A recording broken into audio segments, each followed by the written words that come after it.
తెలంగాణలో అధికారంలోకి వచ్చిన కాంగ్రెస్ ఆ పార్టీ అగ్రనేత సోనియా గాంధీని ఈ రాష్ట్రం నుండి పోటీ చేయాలంటూ 2 మార్లు ఏకగ్రీవంగా తీర్మానం చేసింది.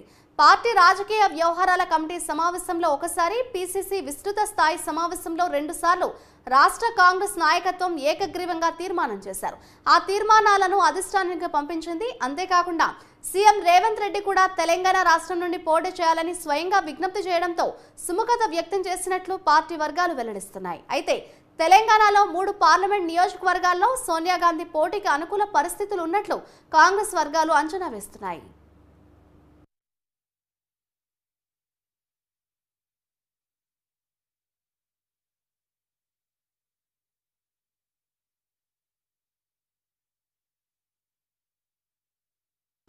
మూడు పార్లమెంట్ నియోజకవర్గాల్లో ఖమ్మం పార్లమెంట్ నియోజకవర్గం ఒకటి. ఇందులోనే కొత్తగూడెం అసెంబ్లీ నియోజకవర్గం మినహా 6 శాసనసభ నియోజకవర్గాలను కాంగ్రెస్ హస్తగతం చేసుకుంది.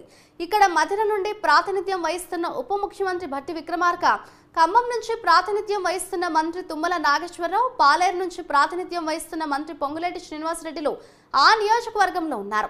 దీంతో అక్కడి నుంచి సోనియా గాంధీ పోటీ చేసినట్లయితే గెలుపు సునాయాసం అవుతుందని కాంగ్రెస్ వర్గాలు అభిప్రాయపడుతున్నాయి. ఈ ముగ్గురు కూడా ఉప ముఖ్యమంత్రి, మంత్రులు కావడంతో పార్టీ శ్రేణులను సమాయత్తం చేసేందుకు ఎక్కువ ఓట్ల మెజార్టీతో సోనియా గాంధీ గెలుపునకు అవకాశం ఉన్నట్లుగా అంచనా వేస్తున్నారు.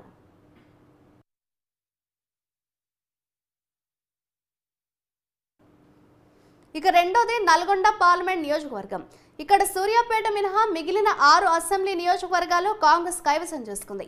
ఇక్కడ నల్గొండ అసెంబ్లీ నుంచి స్టార్ క్యాంపెయినర్, మాజీ ఎంపీ మంత్రి కోమటిరెడ్డి వెంకటరెడ్డి ప్రాతినిధ్యం వహిస్తున్నారు. అదేవిధంగా హుజూర్నగర్ శాసనసభ నుంచి మాజీ పీసీసీ అధ్యక్షుడు, మాజీ ఎంపీ మంత్రి ఉత్తమ్ కుమార్ రెడ్డి ప్రాతినిధ్యం వహిస్తున్నారు. వీరిద్దరూ కూడా బలమైన నాయకులు కావడం, మంత్రులుగా ఉండటంతో నల్గొండ నుండి సోనియా గాంధీని బరిలోకి దించినట్లయితే విజయం సాధించేందుకు అవకాశం ఉందని రాష్ట్ర నాయకత్వం భావిస్తోంది. మహబూబ్ నగర్ లోక్సభ స్థానంలో 7 శాసనసభ నియోజకవర్గాలలో కాంగ్రెస్ ఎమ్మెల్యేలే ప్రాతినిధ్యం వహిస్తున్నారు. అంతేకాదు ఈ నియోజకవర్గం పరిధిలోని కొడంగల్ అసెంబ్లీ నుంచి పీసీసీ అధ్యక్షుడిగా, సీఎల్పీ నేతగా, మాజీ ఎంపీగా, రాష్ట్ర ముఖ్యమంత్రిగా ప్రాతినిధ్యం వహిస్తున్న రేవంత్ రెడ్డి ఉండటంతో ఇక్కడి నుంచి సోనియా గాంధీని పోటీలో నిలిపినట్లయితే ఆమె గెలుపు మరింత సులువు అవుతుందని పార్టీ అంచనా వేస్తోంది.